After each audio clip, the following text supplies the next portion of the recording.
there, Megan Jansen here with Employee Wellness Solutions Network. I'm still on a mission, a year-long mission at least, to elevate the profile and continue the conversation around health at work, healthy and happy employees, getting employers on board, etc. I've had the privilege of speaking with some really great people, and today is no exception. Amy Goldberg, she's here with us today, living in Toronto. You are so passionate about this topic. I'm so excited to talk to you. You are an international speaker, you're a wellness entrepreneur, you're a writer, you do so many amazing things, and thank you for taking a few minutes of your time and helping me on my mission of sharing this message. Thanks, Megan. Wow, I appreciate it. And from one wellness enthusiast to another, I'm just very grateful to be on here because I'm so passionate about talking about the health and well-being of other people, especially in the workplace. Especially in the workplace. It is definitely quite the industry and quite the topic of conversation we're finding, specifically around, which will lead me to my first thought or discussion point here on work-life balance. We're finding more and more people struggle. How on earth do you balance work with life, with family, with own personal health and motivation? I mean, in your perspective and your insight, how do you effectively blend and connect your style to improve your health in the workplace? What are your thoughts on that? That's so great. You know, it's interesting because years and years ago, I had the privilege of doing some speaking engagements with Linda Duxbury. And Linda Duxbury really coined the phrase of work-life balance. In the context of it kind of changed into a different animal. And I think that's what caused the confusion and also elevated stress because there is actually no such thing as work-life balance. However, Linda didn't mean it in that context. It was more about, look, rather than, and I owned a corporate wellness company for 20 plus years, rather than build the fitness facilities and the programs in a way that were going to add stress, she meant, what about taking care of the family members? What about doctor's appointments? What about just shifting so that people had more flexibility to do things externally so they weren't stressed about coming to work? That really was the understanding. And so it escalated into something that was way more stressful, and it caused anxiety and increased depression for people. So rather, they were shifting the thinking around the blend. And it was about prioritizing what's important to you, because your health, without your health, and we all know this, then your priorities of living a healthier life are going to be completely diminished because you're not going to be effective.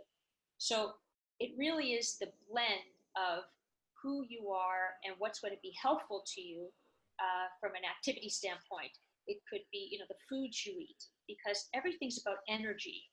And so, what gives you energy and what depletes you. And so you have to really think about that from a work perspective, from the things that excite you, from your hobbies, from the activities, when you're not working. Like, all of this is a blend. And so it's very key to now shift into that priority. And I also think the empowerment of owning what works for you and knowing what your formula is to help you feel the best you can be is also an important piece. Exactly. So that side of it. So as an employee, I mean, we've worked with, as you did as well, thousands and thousands and thousands of employees. How and what can an employee do to ensure his or her well-being in the workplace? I mean, it is all about one's energy and mindset and empowerment and intrinsic motivation. You can only dangle so many carrots in this world. But what can an employee do to really own his or her well-being? Well, I think, it's so great now because things are shifting, whereby it used to be return on investment, and now it's value of investment for the employee. And so now there's a way in which you have choices and some flexibility around what you need. And so thank goodness, the Brené Browns of the world and the Simon Sinek's, where they've shifted the thinking where employees are the most important people in your organization, because in turn they will be better to serve others. And so now employees have an opportunity to really speak and share their feelings and thinkings around what's going to be helpful to them. And it's embraced more so than it's ever been before. So that's the accountability, the ownership that you have is the first place you need to start, is to be able to speak your thinking around what's going to be helpful for you. I love that. And I also feel that there's also a link here, and I speak about it a lot in my speaking and presenting to audiences, is that leadership support, the tone from the top, that angle is so important. And you can, unfortunately pick out the organizations that don't have that, and you can pinpoint the organizations that do have that. There's such a drastic difference. Any thoughts on that leadership support piece?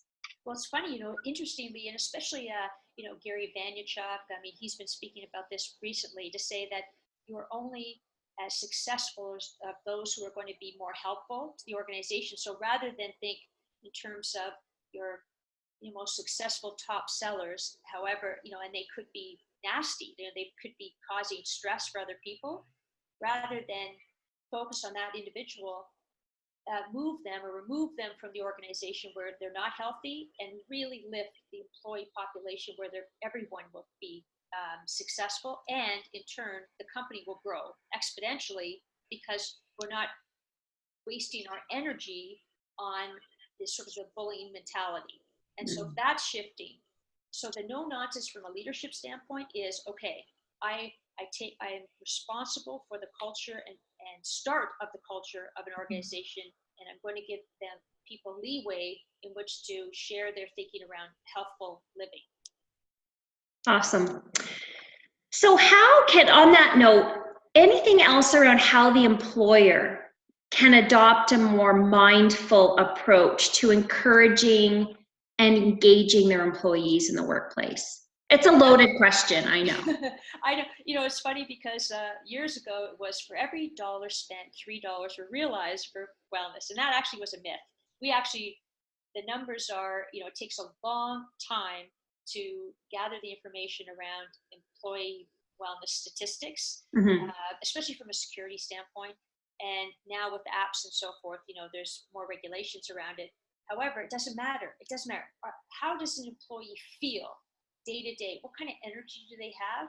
And so the employer now is thinking around, we need to give time. I'm going to make sure that I give people the flexibility to do things that are going to be helpful to them, to participate in your program. So you have a membership model, and your membership model is brilliant, because what it does is it gives people the flexibility, rather than, I worked on 4 startups, and it was around gamification, and it caused more stress because it was, okay, we're going to do it now, whether you were incredibly busy or not. So it wasn't as helpful as it could be. So now employers are realizing, wait a minute, we need to be more flexible.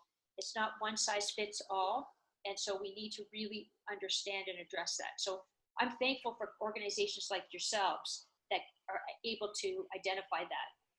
I appreciate that. Back in the day, it was this broad stroke approach to wellness that was what we thought in the industry thought that was needed. And now we're taking more of a thought process around choice, around what's going to work for specific industries, what's going to work for a specific demographic. There's so many, I call it the method behind our madness when we're designing programming, because not one size doesn't fit everybody. And that's, I think, one of the biggest frustrations in presenting this information at conferences and whatnot, is people say, well, it doesn't work. It doesn't work. Well, it does work. You need patience, you need a bit of faith, and you have to know what you're doing, So it's just sort of this recipe for success. And I think there's so many different elements of bringing that to light that I find to be very helpful. As we tie up our discussion today, and I look forward to a coffee sometime when I'm in Toronto to chat a little bit more about this, but any final thoughts that you'd like to leave before we sign off today? Yeah, thank you. I think the most important piece is we know it's a fact. Wellness and healthful living and leading your work is the most, it takes up this more time than anything else that you do.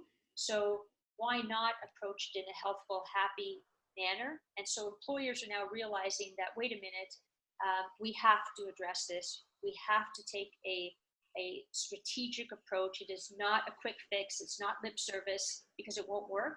That's the reason. I know, Megan, you said that it's not, people think it doesn't work because it's not a Band-Aid. Mm-hmm. It's a thoughtful, collective, community, interactive, engaging experience, and it takes time to change culture and the mindset of a culture. So yeah, I just encourage people to be patient. It works.